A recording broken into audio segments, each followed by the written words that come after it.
Aujourd'hui, je vais te parler d'Alcool d'Apollinaire et plus particulièrement de la figure du poète dans le recueil. Dans généralement presque tous les recueils de poésie, le poète, ici Apollinaire, va se représenter dans ses poèmes. C'est la part lyrique de l'expression des sentiments qui est assez traditionnelle en poésie et qu'on retrouve dans Alcool, même si Apollinaire désire se distancier de la tradition poétique, il va quand même en reprendre certains aspects, notamment parce qu'il s'oppose, il s'éloigne plutôt du mouvement du symbolisme qui est très important à son époque, et le symbolisme justement rejette cette partie lyrique, cette expression du moi dans la poésie. Et donc lui, pour prendre de la distance avec le symbolisme, il va un peu réhabiliter dans le poème cette expression du moi. Alors, ce moi, cette figure du poète qu'il va créer dans ses poèmes, puisque c'est ça aussi qu'il faut considérer, Apollinaire, il n'est pas juste en train de parler de lui, de son vrai lui autobiographique, il est aussi en train de représenter une fiction en fait à travers ses poèmes de ce qu'est le poète. Eh bien, elle prend plusieurs dimensions dans son recueil. Première dimension qu'elle prend, c'est celle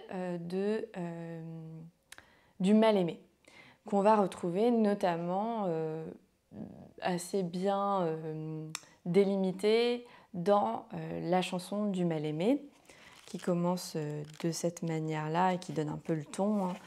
Un soir de demi-lune à Londres, un voyou qui ressemblait à mon amour vint à ma rencontre, et le regard qu'il me jeta me fit baisser les yeux de honte. Alors cette figure du mal-aimé, elle a déjà un appui autobiographique, parce qu'en fait il fait référence à deux histoires d'amour malheureuses qu'il a eues, l'une avec Annie Pléden et l'une avec Marie Laurencin.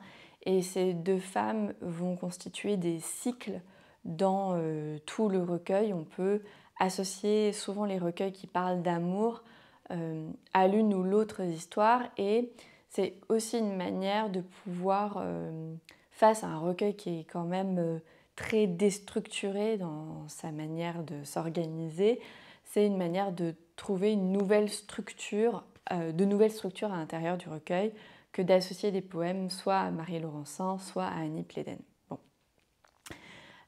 Ces deux figures féminines, et les figures féminines en général dans le poème, qu'on peut retrouver sous la forme de Lorelai par exemple, ou dans le poème Annie, ou dans d'autres poèmes qui parlent de femmes, ces femmes vont être représentées comme des figures dangereuses et cruelles, notamment parce qu'elles envoûtent le poète. Donc le poète est attiré par elles, un peu comme enchanté par ces femmes, et qui vont ensuite le rejeter. C'est évidemment la figure du mal-aimé ici. Le rejeter, et donc avec une certaine cruauté qui va faire que le poète va sombrer dans une forme de mal-être existentiel face à son incapacité d'avoir une histoire d'amour heureuse avec une femme. Ce thème de l'amour va être donc très récurrent dans tout le recueil, et l'amour est toujours associé au chagrin et à une certaine douleur assez forte, qui peut même être associée à une douleur physique. Et ce qu'il faut considérer, c'est que ce thème de l'amour va être très fructueux, très fertile pour le poète, puisque ça va lui permettre de chanter le désespoir. Et ce qu'il faut comprendre, c'est que ce chant de désespoir est lié à une tradition poétique qui remonte à très loin. Et donc, ici, le chant d'amour s'éloigne d'une problématique autobiographique pour devenir plutôt un chant de création pour le poète, une source d'inspiration pour écrire de la poésie. On peut y voir aussi dans le recueil un lien avec le romantisme, puisque les romantiques, ce mouvement littéraire du début du XIXe siècle, de la première moitié du XIXe siècle, vont beaucoup écrire sur les sentiments amoureux, notamment à travers la nature, comme le fait Apollinaire. Il utilise notamment la saison de l'automne pour parler de son chagrin, de sa douleur psychique, ce qui est extrêmement cliché quand même, bien qu'il va utiliser de nouvelles associations d'idées, de nouvelles images, comme on peut le voir dans Vendémiaire ou dans d'autres poèmes du recueil, comme dans Automne malade. Alors là, clairement, hein, Automne malade. Automne malade et doré, tu mourras quand l'ouragan soufflera dans les roseraies, quand il aura neigé dans les vergers. Pauvre automne, meurs en blancheur et en richesse, de neige et de fruits mûrs au fond du ciel, des éperviers planent dans les nixes nicettes aux cheveux verts et naines qui n'ont jamais aimé. Alors là, les 2 derniers vers que j'ai lus font bien référence à cette femme ensorcelante, hein, parce qu'en plus elle a les cheveux verts et naine, donc là il y a quelque chose de l'ordre de la Lorelai, hein, même peut-être de la sirène, cette femme qui est attirante et dangereuse, et qui, avec ce dernier vers que j'ai lu, qui n'ont jamais aimé, qui fait bien référence à cette femme cruelle, hein, qui attire mais pour mieux rejeter le poète. Alors cette image du mal-aimé, elle est associée aussi à une autre image très présente dans le recueil pour définir le poète, qui est celle de l'étranger. On le retrouve dans À la santé. En fait, ici aussi, ça fait référence à des points autobiographiques, hein. Apollinaire, il n'est pas français à la base, et cette identité d'étranger, elle est un petit peu comme... elle le hante en fait tout au long du recueil, comme on le verra encore après. Donc cette peur d'être rejeté à cause de son identité d'étranger peut aussi être associée à cette figure du mal-aimé en amour. Voilà. Donc, cette figure du mal-aimé, elle côtoie aussi une autre figure, mais toutes sont, comment dire, s'associent et se répondent les unes aux autres. Donc, face à cette figure du mal-aimé, de celui qui est rejeté par les autres, on va avoir en parallèle dans le recueil une quête du moi. C'est-à-dire que par le recueil, par l'écriture du recueil, le poète va chercher cette identité qui semble toujours lui échapper à cause de cette... et qui cause ou qui peut être la conséquence ou la cause de cette peur du rejet qu'on voit dans la figure du mal-aimé. Alors cette quête de soi, donc, elle est liée à une perte de soi, un problème d'identité, hein, déjà parce que cette figure de l'étranger, comme je le disais avant, le fait qu'il ait un père inconnu aussi, un problème aux origines, et puis cette rupture amoureuse en permanence qui va remettre en permanence en question son identité face aux autres, hein. Ce manque d'identité ou ce problème identitaire va se présenter dans le recueil comme un éclatement du moi. C'est-à-dire qu'il va y avoir des petits morceaux de lui, au lieu d'être unifiés en une identité, une seule, une définition claire et simple de qui il est, eh bien, il va être face à une forme de multitude de jeux, multitude de ce qu'il est. Une forme très disparate de son identité, ce qui va le plonger dans une forme de déperdition, de perte d'identité, hein, parce que comme il ne peut pas unifier ces morceaux, il fait l'expérience du fait qu'il a du mal à se définir, il ne sait pas qui il est, donc il y a vraiment une déperdition du moi. Et surtout, ça va se concrétiser par une forme d'instabilité du jeu, J-E, hein, de qui il est, de son identité. Parce qu'il peut être ci, puis il peut être totalement autre chose, il est tous ces morceaux à la fois. C'est ça qui est très intéressant. Et on le voit dans Cortège, si je le retrouve.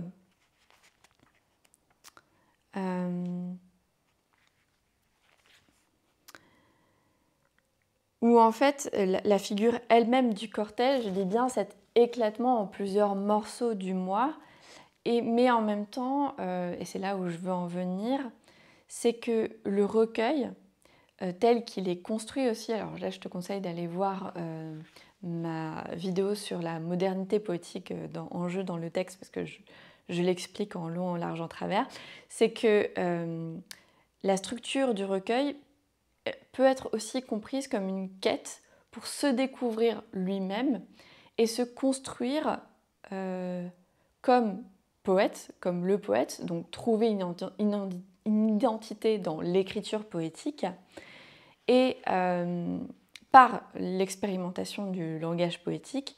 Mais ce qui est intéressant, c'est que cette identité du poète doit lui permettre de trouver une identité, non pas une identité dans une forme d'unité, pas unique, mais justement de reconstituer une identité qui reposerait sur cet éclatement du moi. Donc, je vais essayer d'expliquer cette idée du cortège.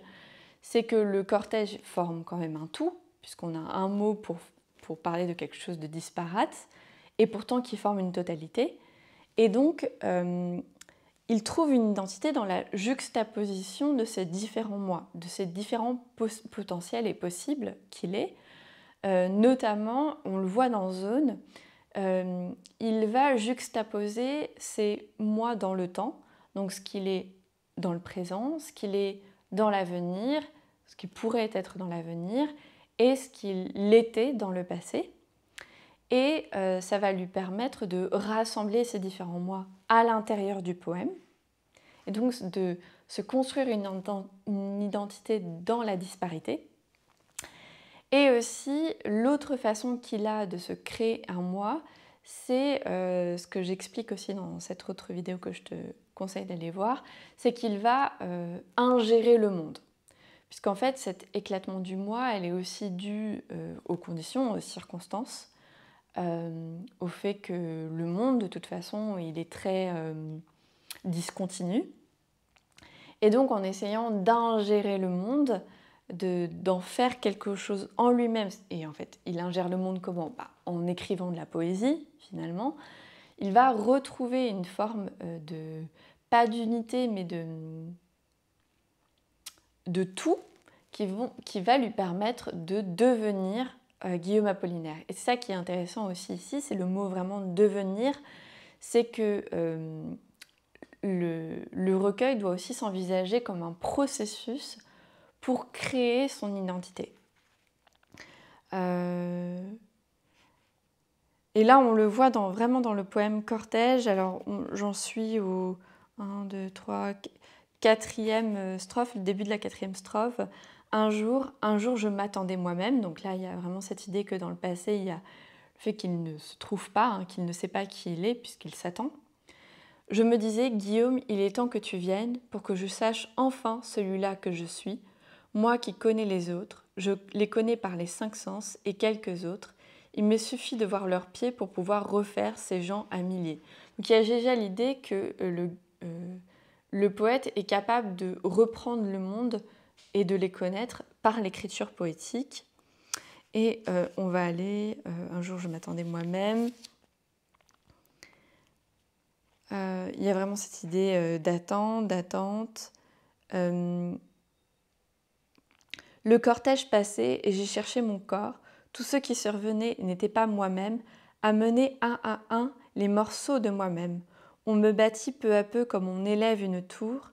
Les peuples s'entassaient et je parus moi-même, conformer tous les corps et les choses humaines. Donc là, ça illustre bien ce que je te disais juste avant, qu'il va construire ce qu'il est, ce Guillaume qu'il attend, par l'ingestion du monde, c'est-à-dire que à force d'observer et de recréer par la poésie le monde, il va se construire lui-même par les petits blocs de son expérience. Donc voilà pour l'idée de la quête de soi. Je te conseille vraiment de bien lire le poème Cortège pour comprendre cette problématique. Le poème est très beau d'ailleurs quand on le lit avec ça en tête. Troisième élément qui constitue la figure du poète dans le recueil, c'est le mythe d'Orphée et d'Apollon. Alors, pour te donner quelques éléments mythologiques, culturels sur Orphée et Apollon et pour mieux comprendre, Déjà, la figure d'Orphée, c'est un héros mythologique qui aurait reçu la lyre, un instrument de musique à cordes par Apollon, et qui serait, par sa lyre, capable d'enchanter le monde, c'est-à-dire de donner une âme aux animaux et aux choses. Alors le mythe d'Orphée va un peu plus loin. Il est donc connu par tout le monde, puis il a une amoureuse, Eurydice. Il perd Eurydice, c'est-à-dire que Eurydice meurt, et il va aux enfers pour la retrouver. Et le maître des enfers lui dit qu'il a le droit de remonter à la surface avec Eurydice, seulement s'il ne se retourne pas pour voir si elle le suit. Donc il doit faire confiance en gros et remonter vers la surface tout en faisant confiance qu'Eurydice le suit. Évidemment, Orphée, très inquiet de savoir si sa dulcinée le suit, se retourne et elle disparaît à tout jamais dans les enfers. Et il la perd pour toujours. Alors, Orphée, en plus de ça, a d'autres problèmes. Hein. Il meurt de manière horrible par les bacchantes. Il est déchiqueté. Donc il y a aussi cette figure de l'éparpillement du moi. Hein, mais là, pas figuré, hein, là, très, très, très concret. Mais Apollinaire va utiliser donc la figure d'Orphée parce qu'elle correspond bien à tous les éléments que je t'ai dit avant. Donc à la fois ce malheur amoureux hein, de perdre la femme qu'il aime, mais aussi l'idée qu'il y a un éparpillement du moi avec la fin d'Orphée, et en plus cette idée de pouvoir enchanter le monde par sa musique, donc par la poésie, et de retrouver une forme de lien, d'harmonie avec le monde grâce à sa poésie. Alors c'est vraiment intéressant cette idée de trouver une harmonie parce que c'est vraiment l'idée de... Il arrive à... Ce qu'il essaye de faire, Apollinaire, c'est de dépasser la simultanéité... non, de dépasser l'éparpillement du moi, pardon, je vais y arriver.